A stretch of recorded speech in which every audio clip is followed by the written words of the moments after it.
Assalamualaikum warahmatullahi wabarakatuh. Perkenalkan, nama saya Alia Agustina dengan NIM 858525478 UPBJJ UT Semarang.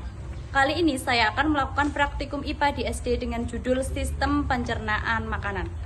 Nah, tujuannya yaitu dapat mengurutkan bagian dari sistem pencernaan. Berikut adalah gambar sistem pencernaan makanan pada manusia dan juga terdapat fungsi dari setiap organ. Nah, ini adalah organ utama pencernaan pada manusia, yaitu ada mulut, rongga mulut, faring, esofagus, lambung, usus halus, usus besar, rektum, dan anus. Nah, mulut ini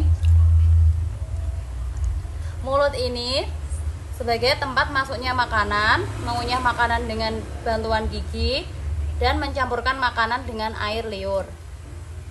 Nah, di dalam mulut terdapat gigi, lidah, dan kelenjar ludah. Nah, gigi sebagai penghancur makanan secara mekanik, dan lidah membantu mengecap dan mendorong makanan, serta kelenjar ludah menghasilkan enzim amilase untuk memecah karbohidrat. Kemudian yang faring atau tenggorokan ini berfungsi sebagai jalur penghubung dari mulut ke kerongkongan. Nah, faring ini membantu proses menelan makanan menuju ke esofagus. Nah, esofagus ini atau kerongkongan fungsinya itu mengalirkan makanan menuju ke lambung. Nah, kerongkongan ini bekerja dengan gerak peristaltik, yaitu gerakan meremas-remas makanan agar turun ke lambung.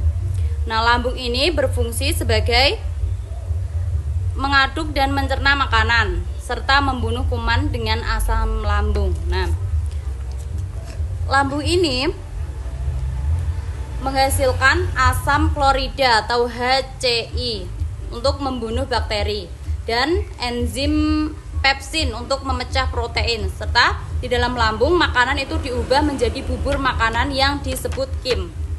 Kemudian menuju ke usus halus. Nah, dalam usus halus ini sebagai tempat pencernaan kimiawi utama dan menyerap sari-sari makanan. Nah, usus halus terdiri dari duodenum atau usus 12 jari, jejunum, dan ileum. Nah, duodenum atau usus 12 jari berfungsi sebagai tempat bercampurnya makanan dengan enzim pankreas dan cairan empedu. Kemudian jejunum berfungsi untuk melanjutkan proses pencernaan, dan ileum berfungsi untuk menyerap nutrisi ke dalam darah menuju jonjot usus atau villi. Kemudian menuju ke usus besar. Nah, di usus besar ini berfungsi sebagai menyerap air dan mineral dan membentuk feses. Kemudian dari usus besar ke rektum, yaitu sebagai tempat penyimpanan sementara feses. Nah, rektum ini menahan feses sebelum dikeluarkan. Kemudian yang terakhir dari rektum menuju ke anus. Nah, anus ini fungsinya sebagai tempat keluarnya feses dari tubuh. Anus memiliki otot sphincter yang mengatur pengeluaran tinja. Selain itu, terdapat organ bantu pencernaan, yaitu ada hati atau liver, kemudian empedu, dan pankreas. Nah, hati ini berfungsi sebagai menghasilkan cairan empedu.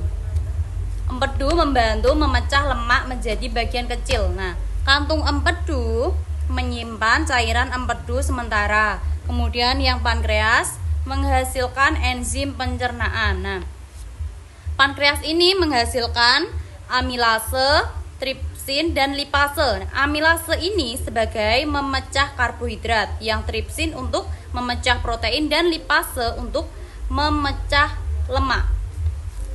Nah, seperti itu urutan struktur dari organ pencernaan makanan pada manusia.